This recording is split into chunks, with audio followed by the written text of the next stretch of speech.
paradise, then attend to this heaven slice of an angel wrapped in skin. Throw dice and woes of life, love deprived, looking to revive. What's the meaning of life? One subjective paradise, crystal chandeliers, motives reflected. Often mirrors appear clear, grinning from ear to ear. Craving and raving and grain, rekindle the flame. Closer she draws near, stay there. Remove your underwear, shove it somewhere over there. In paradise, we know our purpose. In paradise, we know what our worth is. In paradise, we manifest dreams. In paradise, truth is what you can see. Boom. Yes, it is. The truth is what you can see. Hello, everybody, and welcome to this edition of the Unpopular Hour. Of course, I'm your host, Matt Clark, and it is Friday. Happy Friday to you guys. Hopefully, everybody's having a fantastic day. I know I am. I'm enjoying myself thoroughly. A Friday. I'm enjoying myself. Hopefully, you guys are. Hopefully, everybody's having a wonderful day and going to have a good weekend. I know a lot of people are going to the lake. I know that I'm not going to the lake. I wish I was going to the lake, but I am not. I am working this weekend doing what I normally do, trying to get everything done at Santa Fe Family Life Center. So last night, of course, we're going to talk about some things. We're going to talk about the NBA game last night, of course, and I'm sure you all watched it. But before that, we're going to talk about I'm a girl. My girl Jennifer Falkenstein just sent me her deal. Love it. Sorry about that. She's going to an 80s party and she's dressed as Madonna. So anyway, I thought that was funny. But anyway, last night, let's give our flowers to the Lady Sooners from Oklahoma. Winning their fourth national title in a row, unprecedented, by the way. Patty Gasso just done a great job. In fact, I interviewed her when I was doing my high school sports show, Inside High School Sports, quite a few years ago, when she first started as the coach there, and my guy Steve Owens got me hooked up with her to do the interview, and also when Kelvin was there as well. So congratulations to the Lady Sooners, 4 in a row, unprecedented, and the fact that they have did it, and it was, my girl Jennifer, I was taking her out for her birthday last night, so we went to dinner and we went to Symmetry, which I love Symmetry. And so anyway, we went there for dinner and they were gracious enough to have the NBA game on one TV and the softball game on the other TV, so we got to enjoy both sides of it. And, just watching OU and, of course, Kelly Maxwell doing what she does to close the game out and to do what she needed to do. And congratulations to her, the former Oklahoma State pitcher who transferred to win the chip. So let's give her flowers as well. Excuse me. My sinuses are going crazy today. But anyway, let's give her flowers for her moving to OU. Using the portal to get to OU to close out, because I don't think she believed that she could get it done there in Stillwater, which clearly she didn't. And so anyway, congratulations to her for having the nerve to be able to leave Oklahoma State and go to Norman, which was a huge deal. But anyway, congratulations to her. The move paid off. She went there to get a ring and get a chip, and she did. So congratulations to Miss Maxwell for doing, and she's a hell of a pitcher too. She was a hell of a pitcher at Oklahoma State. And but anyway, congratulations to her for getting the job done. Congratulations again to Patty Gasso and the Sooners. Just watch them. I was talking to somebody when they beat, who was it when they were losing 5? UCLA? I think it was UCLA. They were losing 5-2. And then they came back and tied it up. And they're at the bottom of the batting order, the bottom of 6, and then the 8th, they went ahead and knocked it out of the park and won it. And I said right then, the Sooners are going to win it. Just like I said when they came back and won the Big 12. They got hot at the right time, okay? And I don't care what sport it is and what sport you do, it's about getting it done at the right time. You have to, your team has to be playing at its best ball at that particular time. It just does. You have to be doing it. And if you can do that, that's fantastic. And I just believe that the Sooners did what they needed to do to get it done, getting hot in the right moment. It's just like the Chiefs last year. They got hot right at the end of the year after they got smashed by the Raiders. They got into a groove, figured out what they needed to do, and then they went on a run and won the championship. So it's about getting in the groove at the right time. When you look at the this year, the Mavericks, same type thing. The Mavericks got into a groove late. They got the matchups they needed because what happened? Oklahoma City was the number 1 seed instead of Denver. Second thing that happened for them was that Denver ended up having to play the Timberwolves. Timberwolves beat them because the Timberwolves were built to beat the Nuggets. And then the Timberwolves did not match up with the Mavericks. Neither did we. And the reason why we didn't match up with the Mavericks is because we didn't have an inside presence, and we were young on top of that, and we just didn't make the right moves to get the job done. And that's about coaching. Coaching didn't make the right moves that he needed to make because, one, I don't think that the management and coaching staff weren't ready to win yet.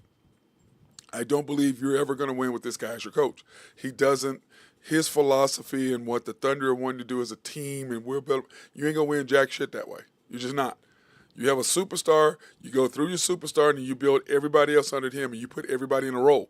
Lou Dort trying to be your point guard and taking the ball off the dribble and doing all that, that's not a recipe for win. It's just like with Russell Westbrook. You're not going to win with Russell Westbrook. And I said that the whole long, everybody got mad at me. And last night we had to talk about, who was I talking to last night? I think I forget who I was talking to my friends, and we were talking about that last night. And I was like, Westbrook, you're not going to win with Westbrook. I said that then. He makes too many mistakes in the crucial situations in the fourth quarter late to get you a W. He's not going to do it in the playoffs. Remember, it's not like the season where you mess up, cool, you got a game tomorrow. In the playoffs, it's best of 7. You give away one game, you're toast. You can't give away a game because they're too important. Can't give away possessions. And that's what happened with the Thunder.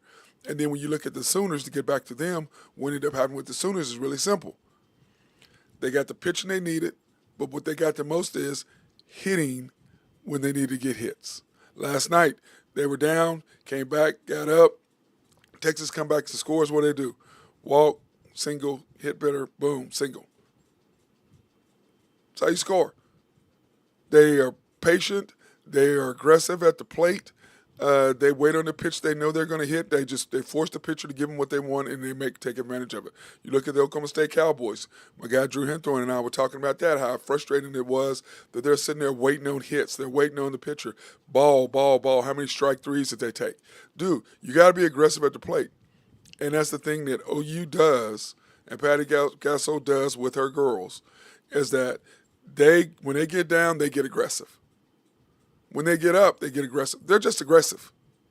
They're going to win or lose with being aggressive. They're not going to sit there. They're not going to really take a lot of bad pitches. You very rarely see them take a lot of strike threes. They are very aggressive at the plate. They're not sitting back there waiting on you to make a mistake to walk them. They're sitting there waiting on you to make a mistake to give them a hittable ball. That's what they do. And, defensively they had some lapses, but overall, do I think they were probably the best team in there? I think Texas overall was probably a better team than them. But OU got hot at the right moment and did the right things, because always the best team doesn't always win, whether that's football, whether that's basketball, whether that's baseball, whether that's soccer, whether that's hockey, whether that's softball. In sports, the best player doesn't always win, or the best team doesn't always win. It's a team that gets hot at the right moment. It's a team that has the best matchup that's better for them. That's how it works in sports. That's the beauty of sports and the playoffs. The NCAA, how many times we watched March Madness when a team got beat? Why? Matchups. Like us, when we got beat by Princeton. It was a horrible matchup for us the first game. Now, the second game, it wouldn't matter. We'd have beat the brakes off of them. But because it was the first game, they held onto the ball, they played the way they played, it was a horrible matchup for us, cost us the game. Because it was a bad matchup. And I think it's just like I was talking about with the Sooners. They got a chance, UCLA had them, and they, boom, made one mistake, you capitalized, boom, they were off and running from there. Because they should have gotten beat. They should have gotten beat. But when it is your destiny, and I've always said this, what God has for you, nobody else can take away. God has a plan for your life, and whatever that plan is, it doesn't get taken away, whether that's a spouse. Now, you can make a stupid decision, but his plan is always the perfect girl for you or the perfect man for you or whatever. That's his plan for your life, to have the best possible you that you can have. And with the Sooners, they got the best possible draw playing Texas, but they had to go through UCLA, and once they beat them, they were off and running. So, anyway, congratulations again to the Sooners, the Lady Sooners, 4 in a row. Patty Gasso, well-deserved, arguably one of the top 2 or 3 coaches in the history of women's softball, arguably. I mean, she still got to get there as far as wins, because what is this, third? This is her 7th, I believe. I think this is her 7th or 8th. I need to go back and check that. Win of all time. But anyway, congratulations to her, and congratulations to the Lady Sooners. Excuse me, well-deserved, well-earned. Ladies got hot at the right time. Bats got hot. Pitching was great. Maxwell was magnificent. And the Sooners pulled off the 4-peat. So congratulations once again to them. Now, if you want to come on and make a comment about anything that we're talking about today, please go ahead and do that. The Unpopular Hour with Matt Clark. Search it on YouTube. Search The Unpopular Hour with Matt Clark. And you can like, subscribe, hit notifications, and every time that we come on, it'll be there for you. Also, our Oklahoma City Thunder after the storm, our Oklahoma City Thunder post-game analysis show, which really now is about a weekly thing that we do every Wednesday night. Then we do our show for that. And, of course, www.mcsportsnetwork.com if you want to go to the website and get and check our website out to be able to go ahead and come online and look at any of our shows. If you don't want to go to YouTube, you can do that as well. Kind of however you want to do it, it's up to you. We love to have you on. I don't know why my deal is saying that it's way behind. I don't know what the hell is going on with my YouTube. Because it was way behind. It was saying that we were 5 minutes into the show. I'm like, I know damn well we're way past all that. Okay, there we go. We're updated now. But anyway, go ahead and search YouTube, The Unpopular Hour with Matt Clark. Like, subscribe, hit notifications, and all that. So, once again, last night in the NBA, the Celtics and the Mavs, game 1. Celtics were dominant the whole game pretty much. I mean, pretty much the whole game they were dominant, okay? 107-89. And when we were at the barbershop yesterday, cutting up, one of the young kids said he had the Celtics in a -6.5, and he had the under. And I was like, you taking the under in game 1? He goes, yeah, I'm taking the under in 6.5. Great pick by the young man, even though I don't necessarily agree with all of his other stuff. But I will say I'm going to give him his flowers on that, because he was a great pick by him. And that's the thing about being at Cutting Up. The thing I love about it most is these young kids, the arguments that you have with these guys. It is absolutely hilarious because, it's like they comment on things, on players and teams they've never seen. I'm like, dude, you didn't see them. How the hell do you know what they are and what they're not? You never saw them play. So it's just funny to me how these guys comment on stuff. And I'm like, guys, you didn't see them play. How do you know? Anyway, we're talking about what we were talking about. We're talking about the greatest teams ever. They were asking me about my top teams. And every time I said, the teams today versus the teams back then, the difference is what era are you playing in? Which era are you playing in? Are you playing me back in the day? Are you playing me now? When are you playing me? That's when it comes down to. Because in today's rules, well, I can't touch you, I can't force you. They're like, oh, so he's cheating. I go, no, it's not cheating. It's called defense, physical play of the game. And today there's really not that physical play except in the playoffs. That's when it's physical. And that's when they let you get away with a lot of things, except that, when it comes to defense, you got to hold, you got to push a little bit more, you got to be a little bit more physical. Now stuff you can't do, you can't touch them, can't hold them, can't grab them. And then, of course, flagrant 2 and you're gone. And back then there was no such thing. It was just hard fouls. And so it's a completely different era. So, but I was talking to these kids about that. And I'm just laughing because, their mentality, this generation is just softer than we were. And we're softer than the generation before us. And they're softer than the generation before them. And they're softer than the generation before them. That is how that's life's circle. That is what life's about. we're going to be softer than, I mean, a lot of these people talk run their mouth. Dude, can you really be a pioneer? Could you have handled back in the day? The things that these people endured, our great grandparents and great grandparents endured, could you really have done that? Are you mentally tough enough to do and go through what they went through to make you where you are today? Could you have really done that? That's $1 million question, you know? And I don't know if I could have. My dad's one of the toughest men I knew. My mom and what they went through, I don't know if I could have did that. I don't know. I don't know the answer to that. I would like to think that I could, but in reality, I don't know. I mean, to think that they slept in a house with no heat, no air, no air conditioning, no heating, and that's what they did. And they slept in houses with no electricity. You know, your great grandparents and great grandparents did the same thing, but that's mine. They didn't have any electricity, they didn't have any heating, they didn't have any air. They did what they had. They did what they needed to do. You know, like my mom would tell me back when she was little, they had to, wet their sheets down and put their sheets in the bed so they could sleep, so they could stay cool at night. Because the time they woke up, the sheets were dry and it was hot. So they had to wet their sheets and sleep on wet sheets just to stay cool at night because it was so hot in the summer. You know, I'm like, dang, man, I don't know if I could have slept on cold sheets. And she looked at me, she goes, yes, you could have. Because it's all you knew. You know what I'm saying? And being the last of 10, that's part of what, you go through. So, but anyway, that being said, the Celtics and what they went through and them losing, what have they been in? 3 of the last 4 finals? I believe it's this third final in 4 years or something like that, or second in 3 or whatever it is. I think it's 3 and 4 because they lost to, it's the third because they lost to who? They lost to Golden State. Who else? They lost to somebody else. Who was the other one that they lost to? Anyway, I want to say that Jason Tatum and them have learned, but once again, the alpha on that team is Jaylen Brown. Jason Tatum has more athletic ability. He's a better overall player, but once Marcus Smart left, Jaylen Brown took over as the alpha. Now, and what I mean by alpha, what I'm trying to say is that that's not a knock against Jason Tatum. What I'm saying is when you're an alpha, that means that you walk in or you're somewhere, you're a dominant person.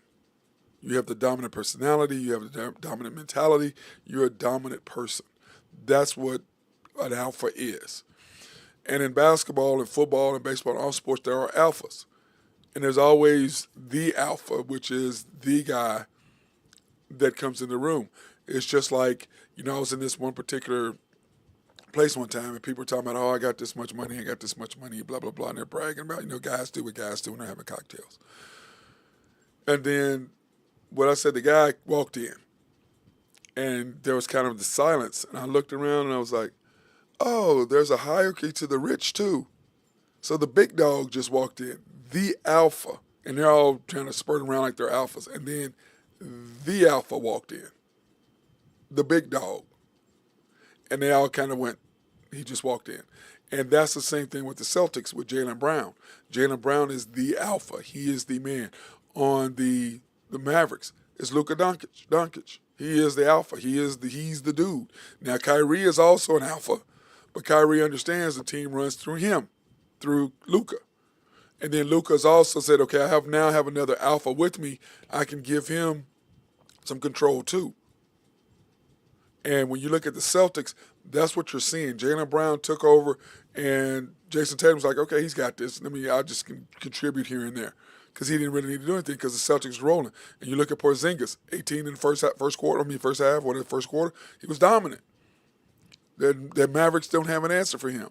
And why is that? Because when you look at game one, and to me, it's just one game. Don't mean a lot.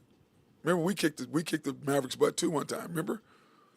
And we lost 4-2. So it's game one. The Mavericks lost game one against us. They lost game one against Minnesota. They lost game one against, the Clippers. So they've lost game one before. And they came back. They beat the Clippers. They beat us. They beat Minnesota. So they're not, because it's just one game, doesn't mean, like I tell people, that's why the playoffs are so different. It's just one game. Not that, you know, you got to do whatever. It's just one game. So then we come back and we even the score. Because what do we want to do? Let's do home court advantage. By the way, I hope they do win because I plan on being in Dallas next weekend. That's my plan, is to be in Dallas next weekend. That's what I want. I want to be in Dallas. Ready to get out of here. Go to game 4 in Dallas Friday night while I'm on my way to Houston to see my boy. My little dude. That's my man. Love him. Miss him. But anyway, so the dichotomy of this series is broken down simply. You have the alphas. They each have 2. I think that Porzingis is not necessarily an alpha, but he's a strong backup, you know, that guy that can be there behind him. That backbone, along with Drew Holiday and Dana White. So you've got those guys coming along. And by the way, I don't know if the Celtics, they better take advantage because I don't know how long they're going to be able to keep Dana White because he's going to get paid. They can't pay him. Drew Holiday have already paid, but they can't pay Dana White and Porzingis. And remember, Jason Tatum getting ready to get paid all the money. He's going to be the highest paid NBA player. They're going to pay him after this year. And if they win a chip, they're definitely going to have to pay him. They have no choice. And plus, he's first team All-NBA, so he's getting Supermax. Because he's first team All-NBA. Just like when SGA teams comes around, he's Supermax. What you going to do? You got to pay the man $400 million. And we looked at a deal where it was like 3-2. They could pay him 4 years, $280 million or something stupid like that. I'm like, why the hell would he take that? I'm not taking that. I'm taking all 5 years. I'm taking all $400 million of my money, and I'm moving on down the road. That's what I'm doing if I'm you, if I'm him. And that's what he's doing. Because he knows. But at that point, he'll be what? 30, was he 25? So he'll be 20. So he'll be 33 at that point when he's done with the Thunder or what that next contract that he's going to have. He'll be 33, I believe, 34, 33. And then he's going to sign another contract after that because I'm sure at 33 he's still going to be rolling. He may not be the same SGA that we're going to have over the next 6 years when we got him, or 7 years, 8 years. I guess it'll be 8 years that we're going to have him. He'll be slowly declining, but we're still going to have this superstar that can do both ends. And the Celtics, to me, the game plan that Joe Mazzulla had against the Celtics, I liked what I saw against the Mavericks. What they did is the Mavericks, I saw the stat, I heard the stat, I think it was this morning. The Celtics, the Mavericks averaged 11 corner threes a game. They averaged 11.6, 11.1, and then 11.6 against us. Why? Because the bigs were helping out, coming over to help out on Luka and Kyrie. And when they did, they kicked it to the corner. And what Boston has done is saying, hey, no, we're not giving them corner threes. We're going to match up what I mean. We're going to come over and help, but we're not giving them lobs because you got the big fella in the middle, and we're not giving them corner threes. We're going to make Luka and Kyrie take tough shots and make twos. That's what they did. And the problem is, it's not like, and that's what I try to tell you people about Zach Edey. When you have a big guy like that, he's vulnerable in the pick and roll. That's what I'm trying to tell everybody. He's vulnerable in the pick and roll. Excuse me. Trying to sneeze. And that's why I don't want Zach Edey. He doesn't move his feet good enough. When you look at the Celtics, pick and roll, Al Horford, Porzingis. They're big. Jason Tatum, Jaylen Brown. There's really nowhere to go. There's really nowhere to go. Drew Holiday, Dana White.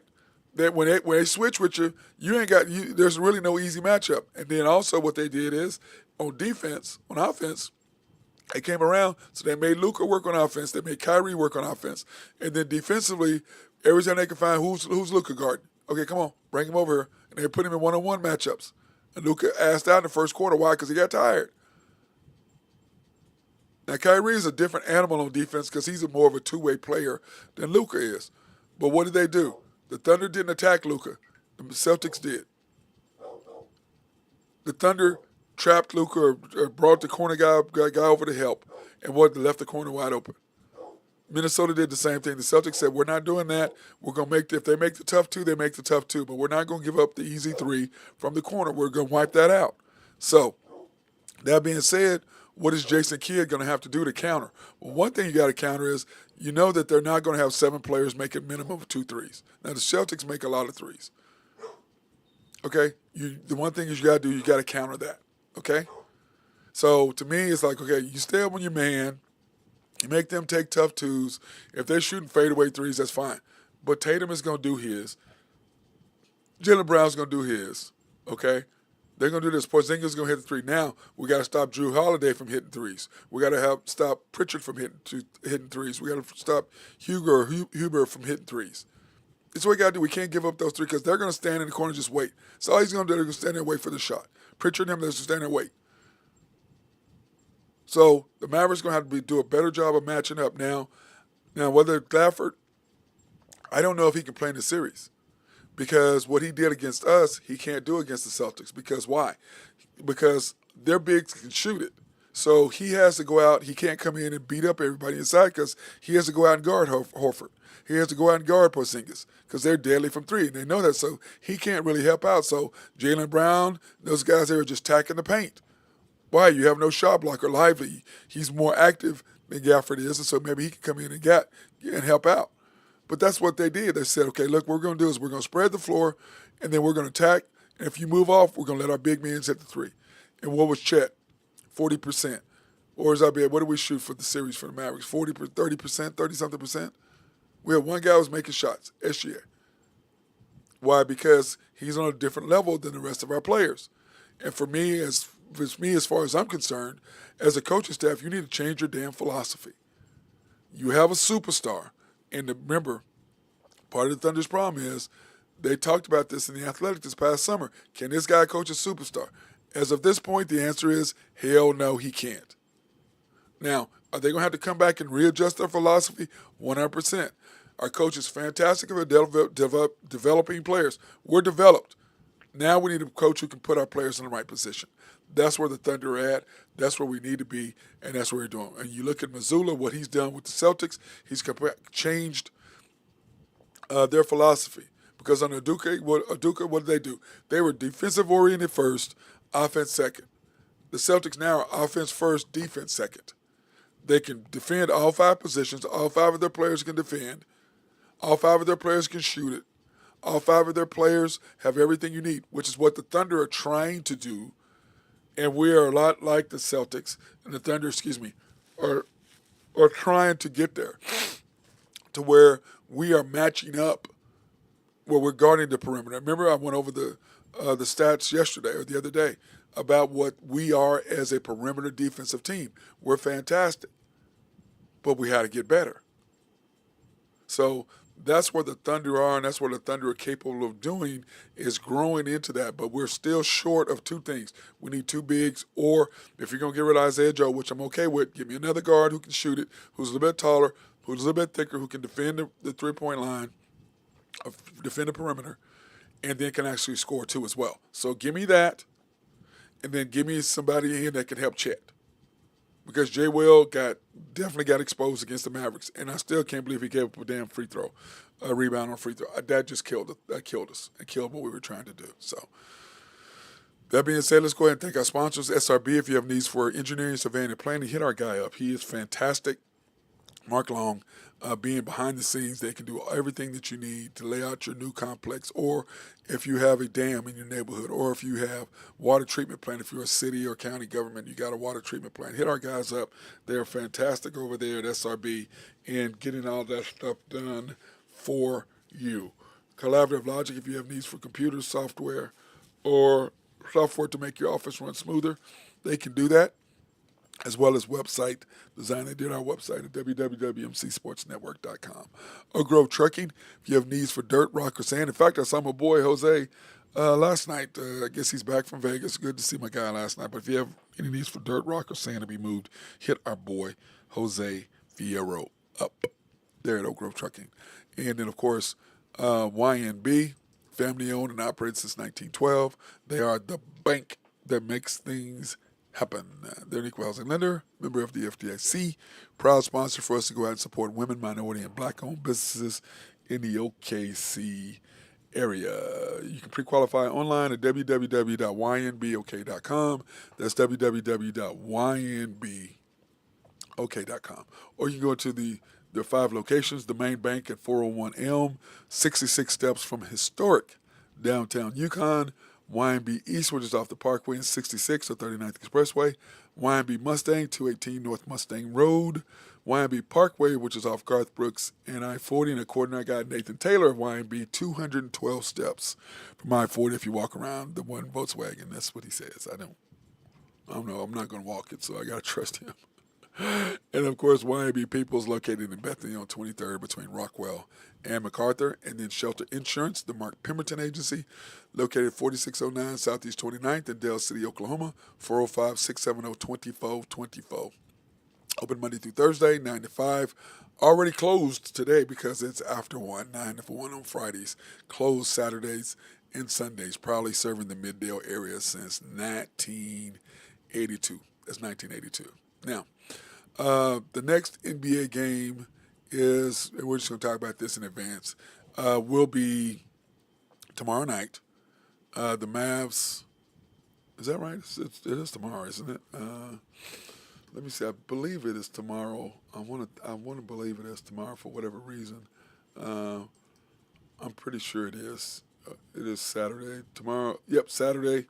And then, of course, they play again Wednesday, Friday. So, but yes, the next game is tomorrow. 7 p.m. on ABC. The Celtics are 7.5-point favorites. The over/under is 214.5. I don't know if Mavericks are going to be down again. I think the Mavericks are going to bounce back. I don't think they're going to have another under 100-point game, but 214 is a lot. But anyway, we'll see. I think the Mavericks and Jason Kidd will make the adjustment for them. Like I said, I don't know if Gafford can continue to play. This may be a series where he's limited because I just don't think he's not as lively and as quick as lively and as quick. Anyway, he doesn't have the foot speed and the things that Lively has to be able to defend out and be able to recover. So I don't know how much he will play. You might have to rethink your lineup when it comes to that. And then, of course, you're going to need Daniel Jones to step up. You're going to need P.J. Washington to step up. And you're going to need Kyrie and Luka, your two alphas, to do what they need to do to make the other guys' jobs easier. And I think if you can do that, that's going to make a huge difference when it comes to the game. But once again, it's going to depend on what Jason Kidd does. Now, the difference is Jason Kidd is facing Joe Mazzulla now. He's not facing Dagnall of the Thunder. He's not facing the assistant coach at the Minnesota Timberwolves. Okay? He's not saying now with Tyronn Lue. I think Tyronn Lue is a way better coach than he is, but he had a better team than the Clippers did. So there was no way that that he was going to outdo Tyronn Lue, but Tyronn Lue didn't have the players that they had. So Dallas was just a better team overall than the Clippers. But so now, Jason Kidd, you're not going to outcoach the opposing coach. Okay? So we're going to see what the Celtics are going to do. Are they going to continue with that same game plan, knowing that it worked, or think that you change up the game plan, knowing that the Mavericks are going to change up and address what the deficiencies were in Game 1? Okay, because remember, the Mavericks have lost Game 1 against Clippers, lost Game 1 against us, lost Game 1 against Minnesota, and came back and won all the series 4-2, 4-2, 4-1. So now I believe I should have went 7. That's just me. But once again, I'm not a fan of our coach the way some people are. I don't think he's the dude. I don't think he's there yet. And if he doesn't change his mentality, Oklahoma City is going to be right back where they were again. So, and I'm not a fan of wasting talent. I'm not a fan of wasting opportunities because Oklahoma City did that with KD and Ibaka and Russell and James Harden. And it seems to me they're going to repeat the same things that happened before. And I'm hoping that does not happen, that they don't repeat their same mistakes and that they make a difference. That's just me, and I'm hoping that it works out that way. But anyway, so my question, the $1 million question is what's going to happen.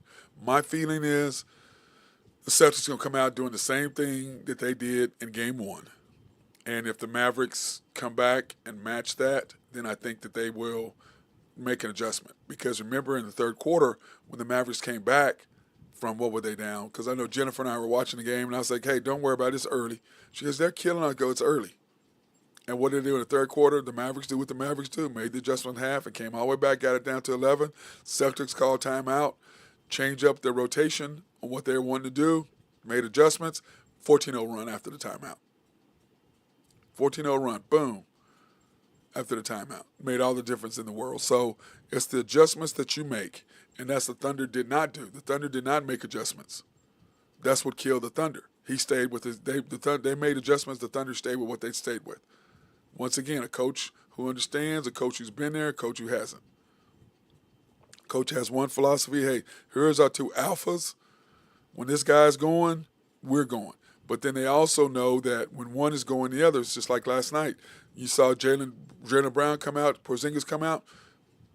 Jason Tatum was like, okay, y'all got this, go ahead. And then what did he do? When they needed him, he would make shots when they needed to make them. Because when they made that run in the third quarter, he went boom, boom, back-to-back shots. What did he do? To help them come back into the game. So that's what great players do. That's what all NBA players do. We have one. We're lucky enough to have one. Very few teams get multiples. Remember, we had Kevin Durant till 15, I believe it was. And then we got SGA in 2019. So we only went 4 years or 5 years without a superstar, without a all-NBA top 5 player. We only went that long without one. Most teams, they get one and they lose them. They don't get another one for a long, long time. You look at the Cavaliers, they look forever to get one after LeBron left. But LeBron does what LeBron does. He comes in, he makes decisions. You want me, this is what we're going to do. I'm the GM. If you want me here, this is how we're going to run things. Miami said, forget you, we're out. We're not doing that. He leaves there, and what do? They continue to win. They continue to do what they do because that's what real well-run organizations do. They don't cow down to the player. If you want to do this, okay, see you. Bye. We don't care. And the thing is this, yes, and we argued with the young guys about this yesterday when Cleveland won the championship. Golden State Warriors had the best record of all time, but they're not one of the best teams because you didn't win it. Don't care what the reason is. You didn't win it. You had the best record, but you didn't finish. So, yeah, I can't count you. You got to go back on the end of the list because you didn't get it done. You can't be the best if you don't finish. Once again, the young mentality of today's kids, they don't have the same thing. I'm like, dude, you can't go 73-9 or whatever it was that you went, 73-9. You can't do that and don't win the chip. Now, had Draymond not kicked him and said what he said and got his second team, which you can't do, because then he was going to be out, and they won Game 5. Because remember, they had smoked them by 20 and 3 times in a row. So they were going to smack them without question. But what happened is once they lost, they knew they weren't going to be able to beat the Cavaliers, and they went and got KD and then smashed them twice. And why is that? Because KD came. Now, I believe that had the Warriors went ahead and won that and went 7-3-9. But if they had went ahead and won the title without KD, okay, and hadn't lost to them, I don't think KD would have ended up at Golden State. They got him because they knew that now all of a sudden the Cavaliers knew what they needed to do to be able to beat them, and they didn't have another guy. And it was like, because remember, it was Steph, Clay, and Draymond. When KD came, it was KD, Steph, Clay, Draymond. Because KD was the MVP two series in a row. Why? That's why they had to go get him. And KD would have been that, but Oklahoma City chose Russell Westbrook over Kevin Durant. To me, I will never, ever understand that decision. I will never understand that decision. What the hell are you looking at? How are you picking this guy over that guy? I'm not close enough to Sam Presti to ask him that, but I would love to know that answer. I would love to have some cocktails with him and to sit down and say, bro, what the hell were you thinking picking Russell Westbrook over Kevin Durant? What happened? Did you and Kevin have a fallout? What happened? What made you make how? And why the hell did y'all go get him when he went to the locker room on his team? Because you can't say it didn't happen because it happened right in front of me. I was on the second row, right behind the bench, and saw him walk to the locker room. Can't tell me it didn't happen because I was right there. And me and a bunch of other people went, what the hell? And he came back, and we're like, really? Why the hell didn't you find his ass right then, send him out another game right then, and then Russell Westbrook's attitude would have completely changed. But instead, you called on him, his attitude went to another level, and you lost your team right there. You lost Kevin Durant, you lost Ibaka, you lost the whole team. And that was your downfall right there, that one moment right there cost us everything. And when you look at other teams and what happens, that doesn't happen. Okay? And to me, I'm a huge Sam Presti fan. I'm a huge fan of what he's done. You went Josh Giddey, you went, and you're gonna listen.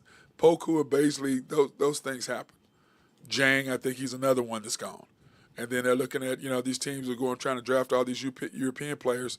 I'm like, just because you're a European player don't mean it's going to translate to USA.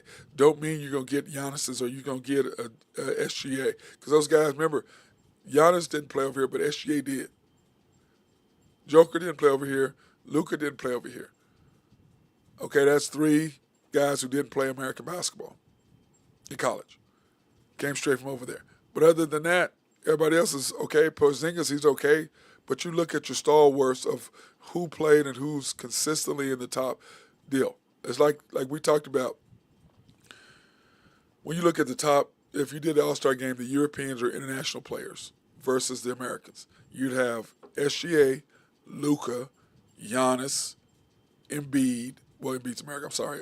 Joker and Wemby. That would be your starting 5. Then on the other side, you'd have Jason Tatum. You'd have Steph. You'd have AD. You'd have Embiid. You'd have LeBron if you wanted him, but you'd probably do another guard, which would probably be Donovan Mitchell or something like that. But then after that, the European side goes down the hill. The American side goes up. Because then you got Jaylen Brown. You can just go down. You got all kinds of players. Okay? You got all kinds of players. I mean, it's not even close on what you have. So, but the top of the top, in the top 5, you have 4 international players and 1 NBA player. Then after that, 6, 7, 8, 9 are all, and the rest of the other 6 are all Americans. But the 4 of the top 5 are international. SGA, Luka, Giannis, or Wemby. I'm gonna throw Wemby in there at 6. But and Jokic.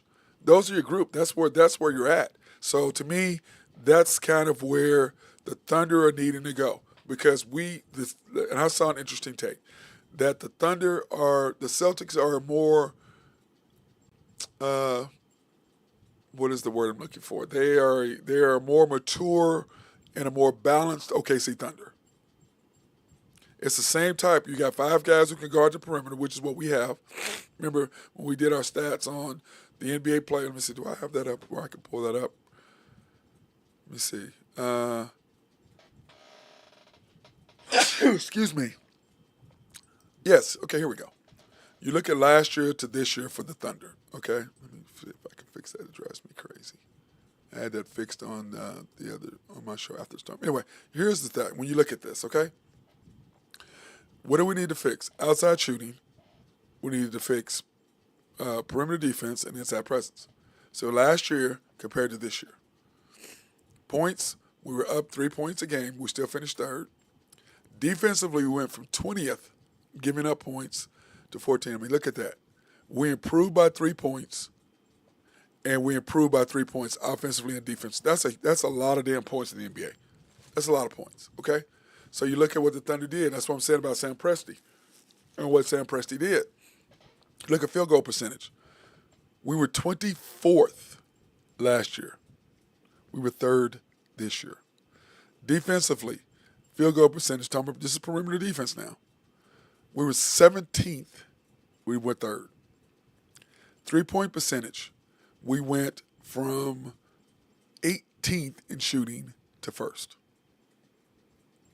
18th to 1st. 3-point percentage, we went from 15th to 13th. Still an improvement. You look at free throw percentage. We were, I don't have it on here. Let me see, assists. We went from 21st to 12th. Defensively, we were still at the same point. Pips, points in the paint. We actually went down. We were 4th last year in points in the paint. This year we were 7th. And a lot of it has to do with offensive rebounds. And you look at what happened. Offensive rebounds, we were 9th last year. We're 29th this year. Giving up offensive rebounds, we were 11.9 this year. We were 12 last year, so we were still 29. So, did we improve? Yes, by 0.02% from last year to this year. So, inside presence is the one thing that we did not improve on. But Presti did a fantastic job on what? Outside shooting, going from 24th to 3rd, going from 18th to 1st, and then defensively going from 17th to 3rd and 15th to 13th.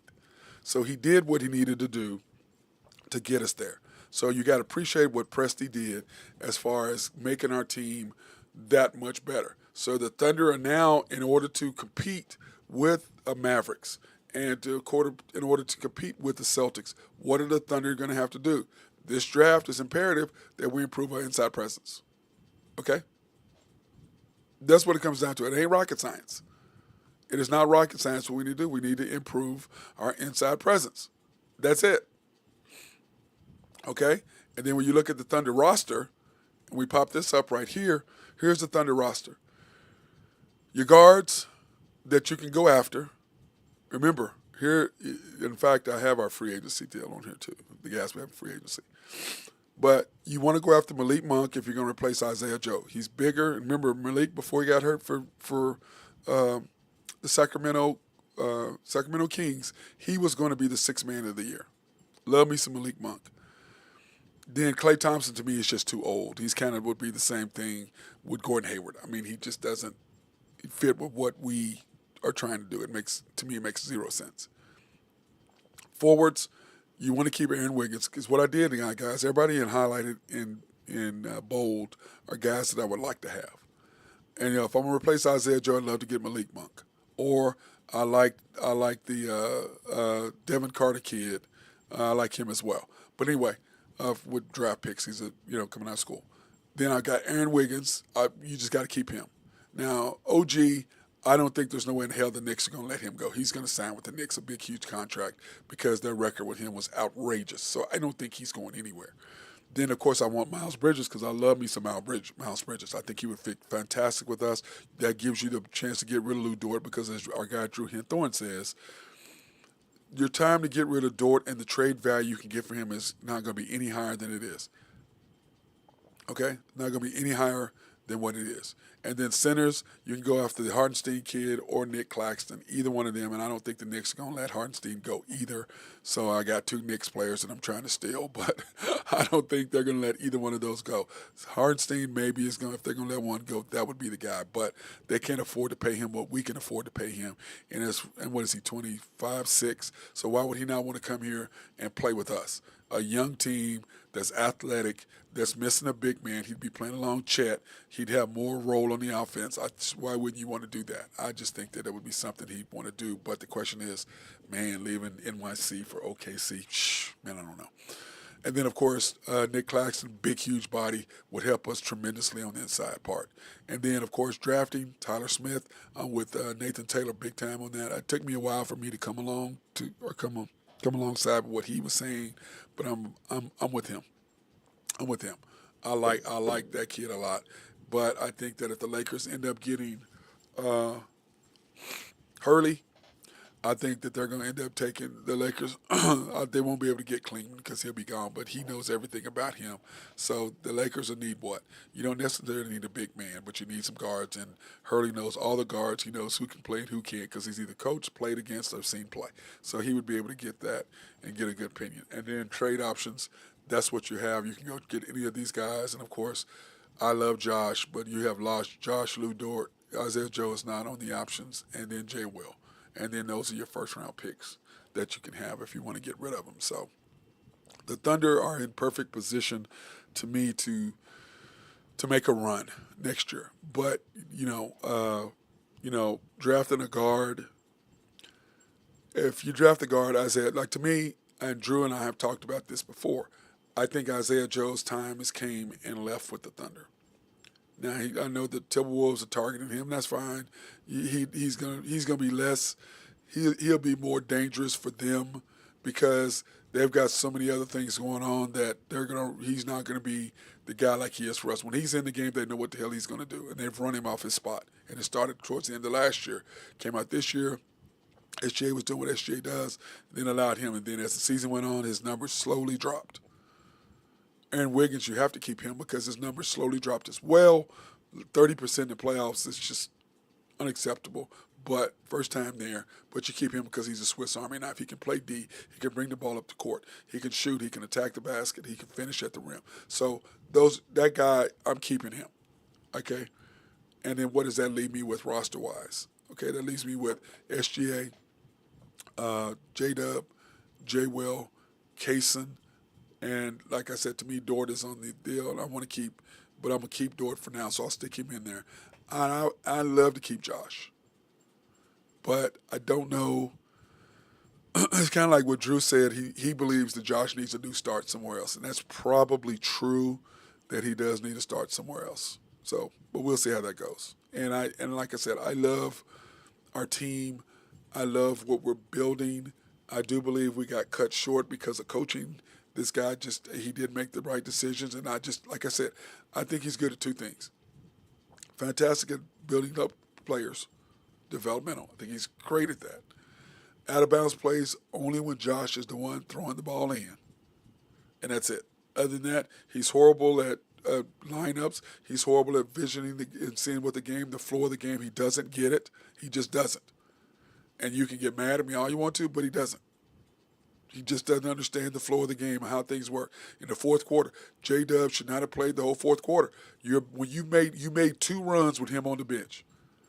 The Mavericks are coming back, and instead of you taking him out for 2 minutes in the fourth quarter, whether that's from the start of the fourth or from 10 minutes, or he starts the fourth quarter, you take him out from the 8-minute mark to the 5-minute mark and put him in, whatever.